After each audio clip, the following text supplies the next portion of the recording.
화려하지 않아도 정결하게 사는 삶, 가진 것이 적어도 감사하며 사는 삶, 내게 주신 작은 힘 나눠주며 사는 삶, 이것이 나의 삶의 행복이라오. 이것이 행복이라오. 세상은 알 수 없는 하나님 선물, 이것이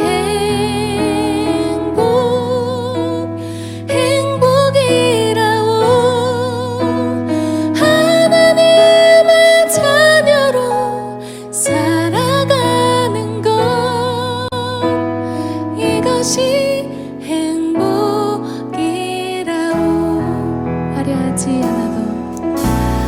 화려하지 않아도 정결하게 사는 삶, 가진 것이 적어도 감사하며 사는 삶, 내게 주신 작은 힘 나눠주며 사는 삶, 이것이 나의 삶의 행복. 네, 한 번 더 고백합니다.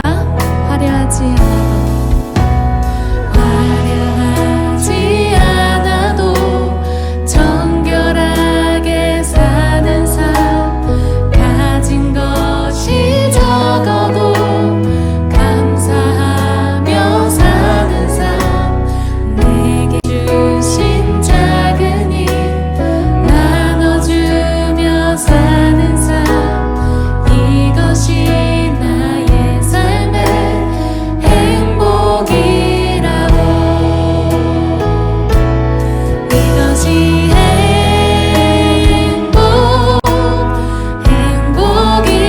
행복이라오.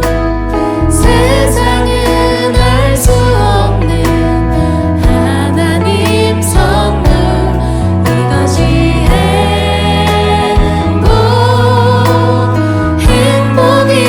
행복이라오. 하나님의 자녀로 살아가는 것, 이것이 행복이라오. 눈물 날 일 많지만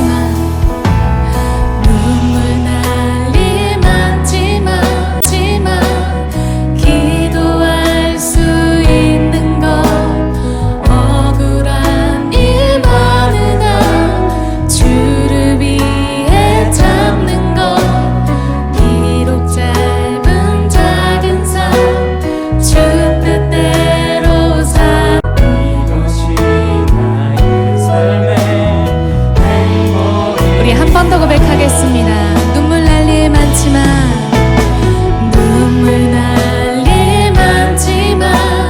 기도할 수 있는 것, 억울한 일 많으나 주를 위해 참는 것, 비록 짧은 작은 삶 주 뜻대로 사는 것, 이것이 나의 삶의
감사합니다.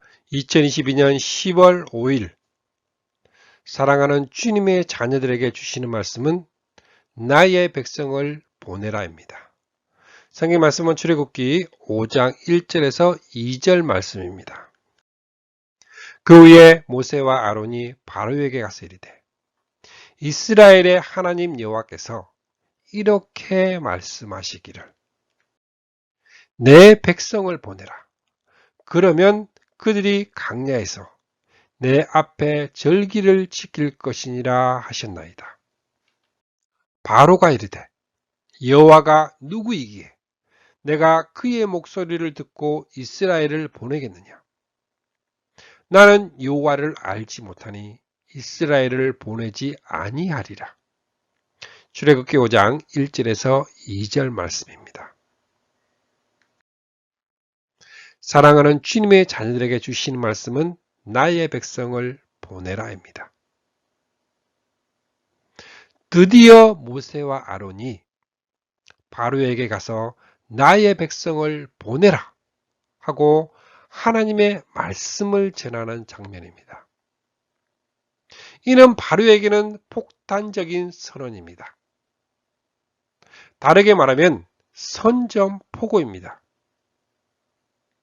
이에 대해 바로가 어떻게 반응을 할까요? 그리고 이 폭탄적인 선언은 어떤 결과를 가지고 올까요?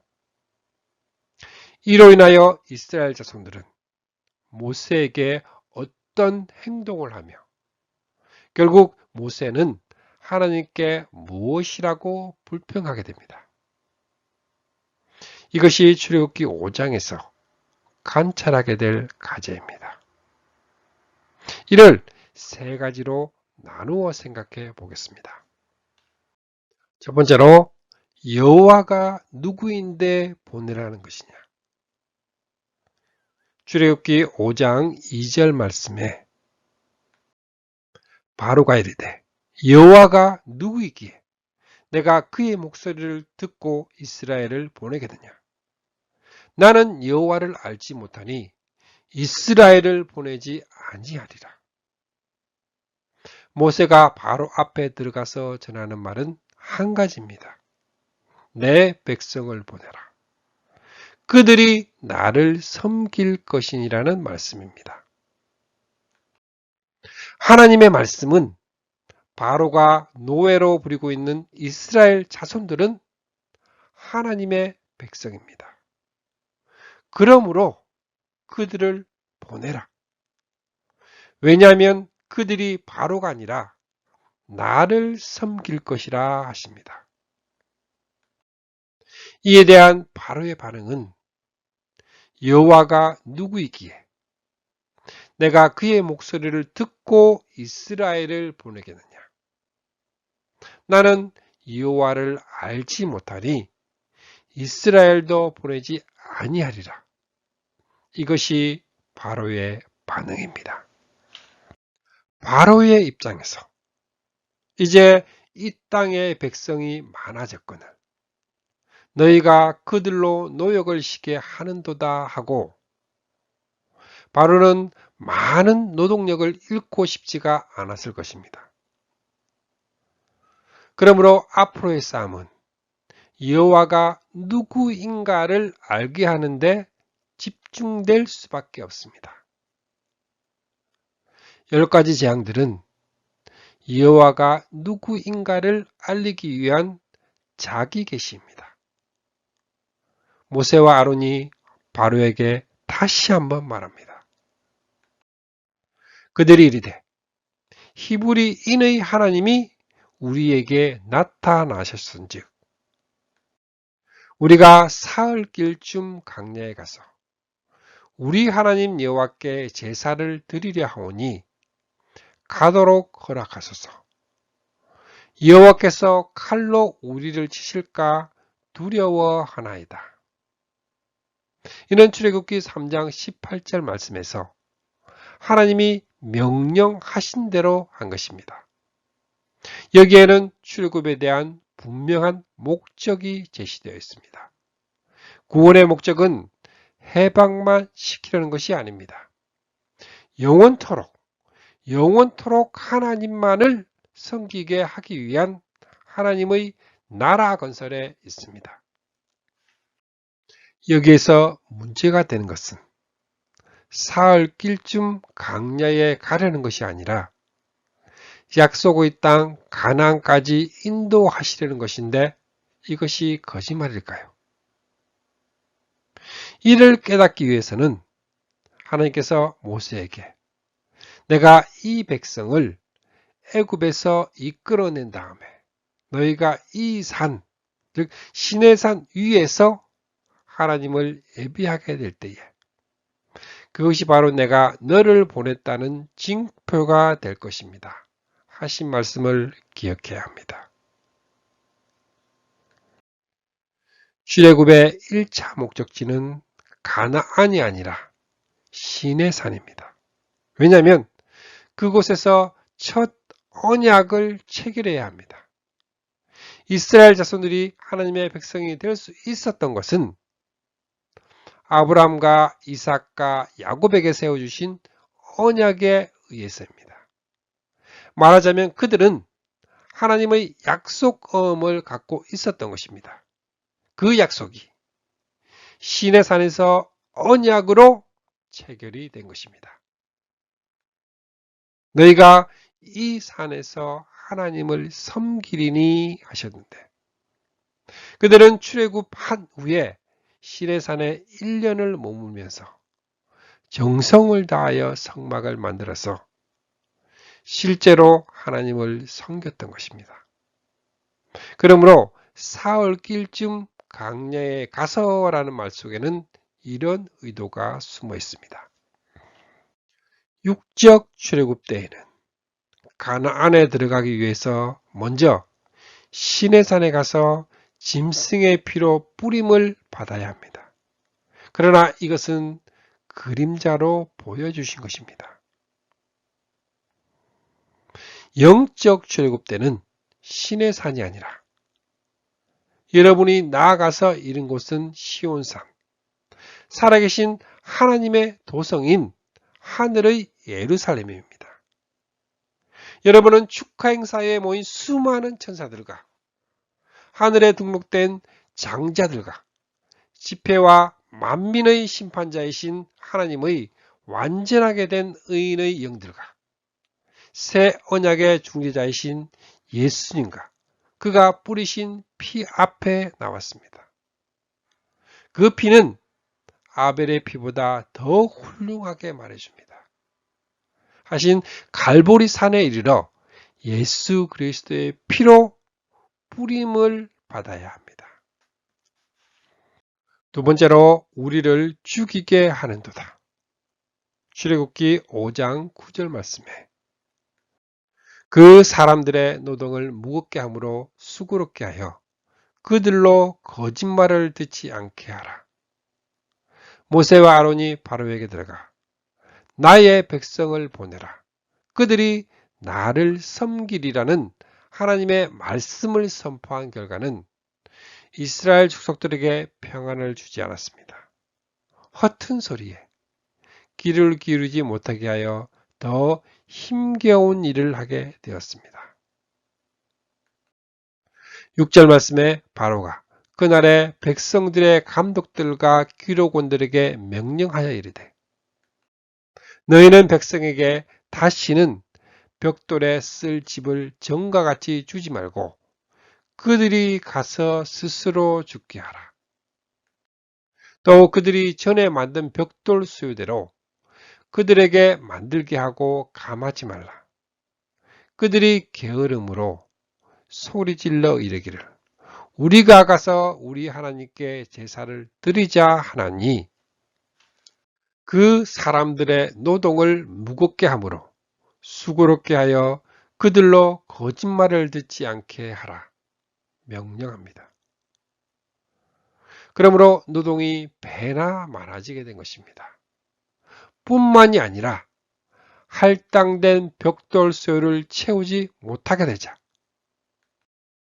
바로의 감독들이 자기들의 세운 바 이스라엘 자손의 기록원들을 때리며 이르되 박해를 받게 된 것입니다. 복음 전도자들도 이것을 경험하게 됩니다. 누군가에게 복음을 전해주면 그것으로 인하여 그가 시련과 핍박을 당하게 되는 것을 눈으로 직접 보게 됩니다. 그 이유는 분명합니다. 그 사람의 노동을 무겁게 함으로 수고롭게 하여 그들이 복음을 듣지 못하게 하려는 사탄의 농간입니다. 이는 뜻밖의 상황이 벌어진 것이 아닙니다. 하나님이 미리 말씀하셨습니다. 내가 애굽의 왕을 강한 손으로 치지 않을 동안에는 그가 너희를 내보내지 않을 것이라는 것을 나는 안다. 그러므로 나는 손수 온갖 이적으로 애굽을 치겠다. 그렇게 한 다음에 그가 너희를 내보낼 것이라고 말씀하셨습니다. 그러나 이스라엘의 자손의 기록원들이 그들에게 이르되 너희가 우리를 바로의 눈과 그의 신하의 눈에 미운 것이 되게 하고 그들의 손에 칼을 주어 우리를 죽이게 하는도다. 여호와는 너희를 살피시고 판단하시기를 원하노라. 그들을 원망합니다. 하나님은 살리려고 하시는데 그들은 말하기를 우리를 죽이게 하는도다 하고 말하고 있습니다. 그들에게는 자손 대대로 대물림을 하고 있는 이 노예 상태에서 벗어나고자 하는 결심도 몸부림도 찾아볼 수 없습니다. 이 상태가 로마서 5장에 우리가 아직 약할 때에 한 약한 상태입니다. 그들은 스스로 일어설 수 없습니다. 하나님이 구출해 주시는데도 일어설 힘조차 없는 약한 상태입니다. 이것이 우리가 복음을 전해야 하는 불신자들의 영적 상태입니다. 세 번째로 정말 왜 저를 이곳에 보내셨습니까? 출애굽기 5장 22절 말씀에 모세가 여호와께 돌아와서 아뢰되 주여 어찌하여 이 백성이 학대를 당하게 하셨나이까?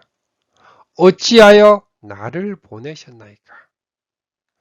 내가 바로에게 들어가서 주의 이름으로 말한 후로부터 그가 이 백성을 더 학대하며 주께서도 주의 백성을 구원하지 아니하시나이다. 불평을 합니다. 모세의 불평이나 백성들의 원망하는 그 마음은 이해합니다. 이것이 오늘날 우리들의 모습이기 때문입니다. 그런데 그들과 오늘 우리들은 큰 오해를 하고 있습니다. 구원을 만사 형통이나 부귀영화를 누리는 것으로 착각합니다. 그리하여 신의 산에서 황금으로 송아지를 만들어 숭배하기도 하고 내려주시는 만나를 매일같이 먹으면서도 우리가 애굽에서 생선을 공짜로 먹었던 것이 기억이 생생한데 그 밖에도 오이와 수박과 부추와 파와 마늘이 눈이 선한데 이제 우리 눈에 보이는 것이라고는 이 만나밖에 없으니 입맛마저 떨어졌다. 어처구니 없는 불평을 하기도 합니다.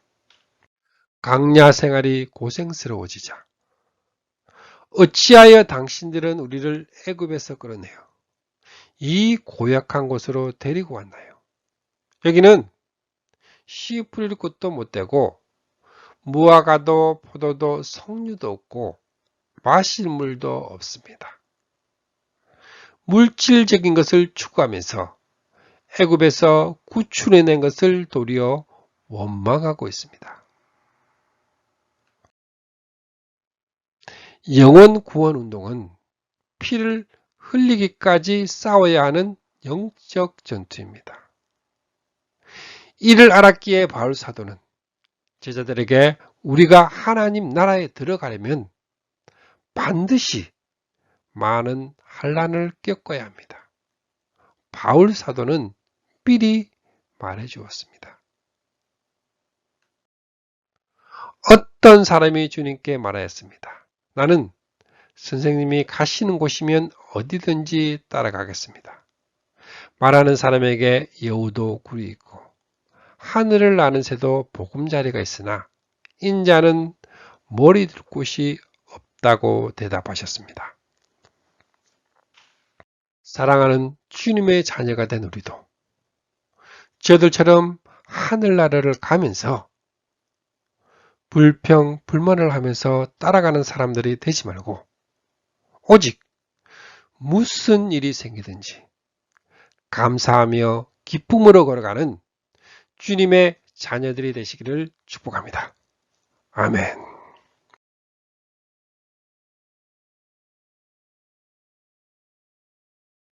말씀을 통해 주님의 사랑을 느끼며 주님의 은혜의 축복을 받는 기도의 시간입니다.